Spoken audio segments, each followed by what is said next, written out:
So let's take a look at how to create more topspin on your forehand. If you take a look, this is just a rally ball session with a friend of mine, and so I'm not really under any kind of pressure at all. But you can see that I'm putting a pretty decent amount of topspin on the ball without really too much effort. Sorry about the backhand there that slipped in there, but there's a forehand with a lot of topspin.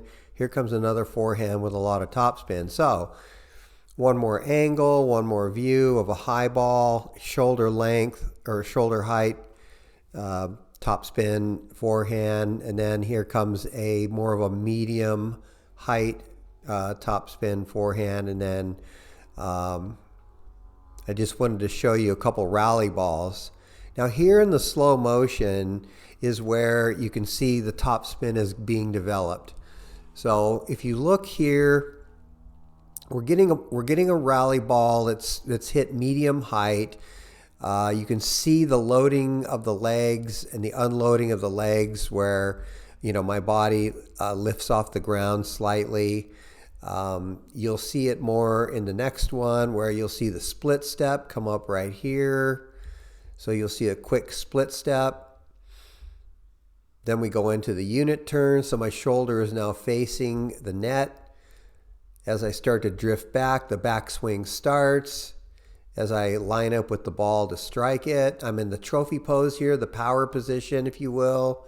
I've got a closed stance, semi-closed. My legs are coiled. I'm swinging up pretty violently, and then I finish way over the shoulder for a very good topspin forehand example right there.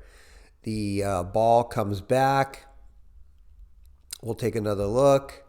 We've got the split step. And I'm starting to just kind of back up, which I don't highly recommend, but these are rally balls, so you can take your time. As I start to back up, you can see the racket gets into the trophy pose right here.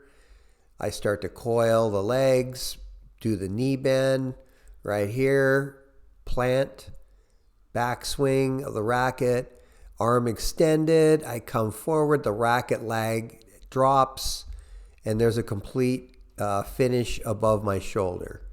So what we're seeing is racket dropping below my wrist, loading the legs, unloading the legs as I'm swinging forward.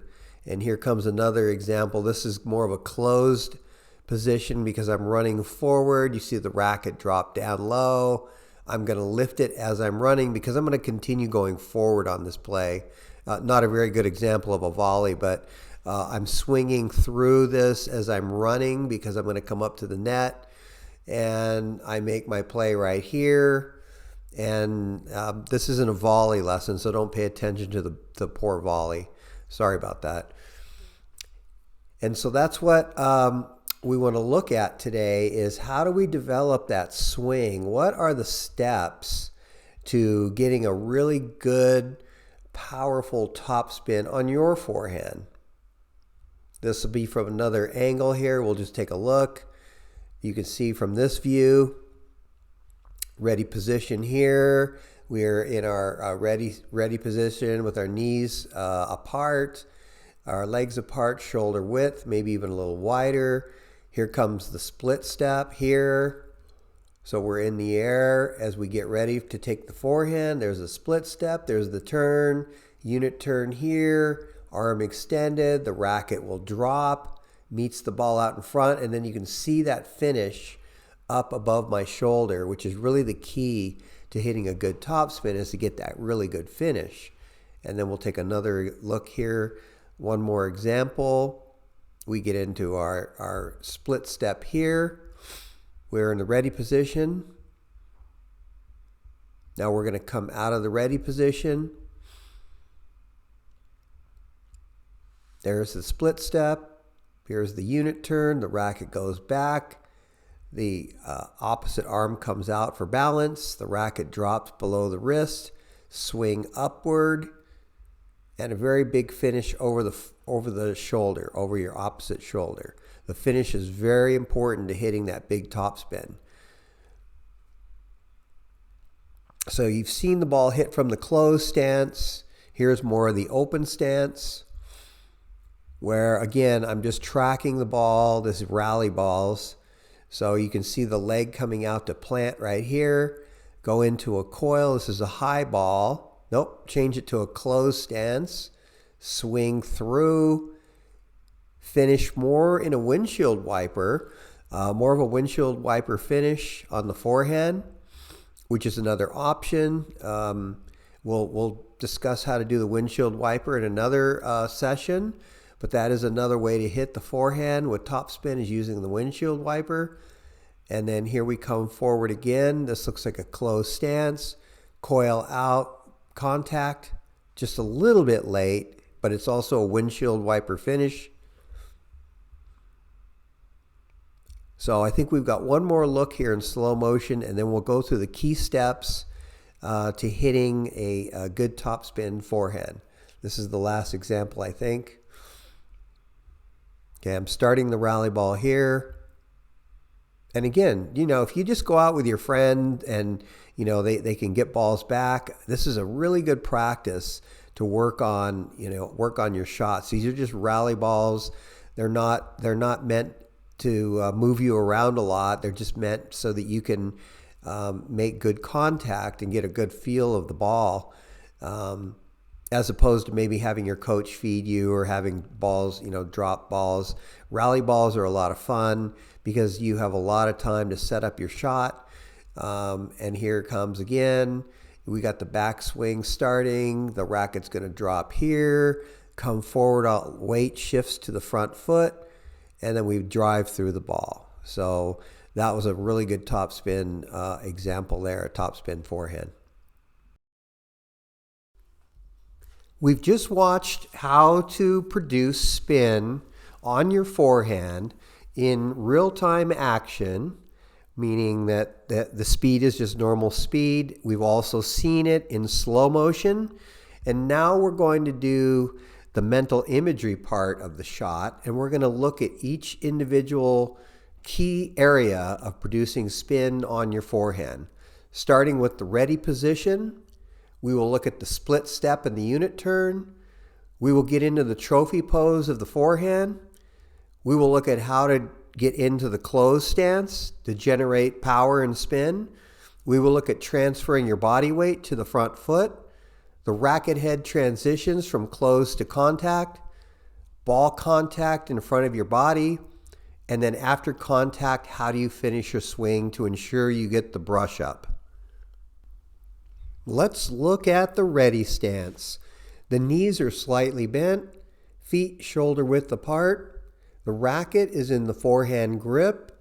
The racket head is above the wrist, and the eyes are straight forward to get ready to return this ball, which will be hit to my forehand side. The unit turn has now started. The racket side leg begins to drop back. The racket backswing begins right here. The racket backswing is now in the trophy pose. This is where you want to hold it 90 degrees from your striking arm, and the weight is shifted to the back leg, ready to let that racket drop and the weight to come forward. In this image, you can see the racket drop has started. The hitting arm is at full length, full extension. The non-hitting arm is at full counterbalance position. The weight is starting to transfer forward. The racket has now dropped below the wrist. The racket face is fully closed and even a little bit behind my back leg, if you can see it here. The hips are starting to shift forward during the uncoiling stage. The weight is now shifted forward as the racket will now be thrust forward. My weight will be thrust forward as contact with the ball is imminent. The hips are now completely opened. The racket face has pronated 90 degrees from the closed position we saw a couple of images ago. Contact with the ball is in front of my front foot. The head is down watching the ball, and weight is shifted 100% forward. The back foot is now off the ground.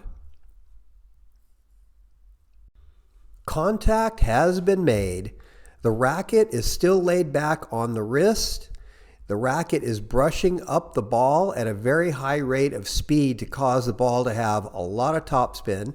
All of the weight is shifted to the front foot now as the ball begins its heavy topspin flight over the net and landing in the opposite corner of the court on this shot. Brush up on the ball is complete. The racket finishes just below the opposite shoulder, and the wrist has snapped sharply, imparting a heavy topspin return. And that is how you put topspin on your forehand. I hope you enjoyed this video, and please leave any comments or likes. Thank you for watching. Bye.